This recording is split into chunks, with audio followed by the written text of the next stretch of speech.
Hello everyone, welcome to decor your life. আজকে আমি দেশি স্বাদে কোকোনাট চিলি প্রাউন রেসিপি বানিয়ে দেখাবো। এই তো প্রথমে আমি চিংড়ি মাছগুলো ধুয়ে বেছে নিয়েছি।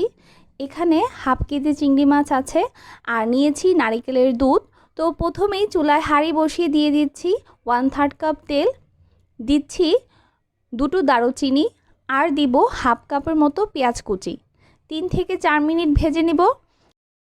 এখন দিচ্ছি হাফ চা চামচ করে আদা রসুন বাটা, ভেজে নিব। আর এখন দিয়ে দিচ্ছি স্বাদ মতো লবণ আর সাথে দিচ্ছি হাফ চা চামচ জিরার গুঁড়া, ভেজে নেব 1 থেকে 2 মিনিটের মতো। এখন দিয়ে দিচ্ছি বেছে নেওয়া চিংড়ি মাছগুলো, মিনিট 2 ভেজে নিব।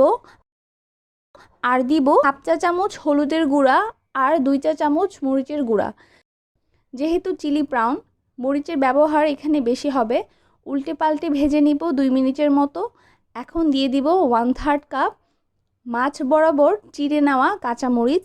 এখানে ঝালটা আপনাদের ব্যালেন্স বুঝে দিবেন, তবে যেহেতু চিলি প্রাউন ঝাল তো একটু হবেই, তো কাঁচামরিচ দেওয়ার পর আরও মিনিট 2 ভেজে নিব।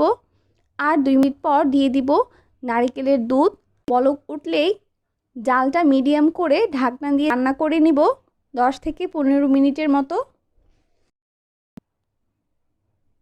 এই তো আমার কোকোনাট চিলি প্রাউন রেডি। দুর্দান্ত দেশি স্বাদের রেসিপিটা বাসায় ট্রাই করবেন, আপনাদের অবশ্যই ভালো লাগবে। ভালো লাগলে এই ভিডিওটিতে একটি লাইক দিবেন, শেয়ার করতে পারেন সবার সাথে। আর প্লিজ আমার চ্যানেলটি সাবস্ক্রাইব করে আমাদের পাশে থাকুন। আজ এখানেই বিদায় নিচ্ছি। আল্লাহ হাফেজ।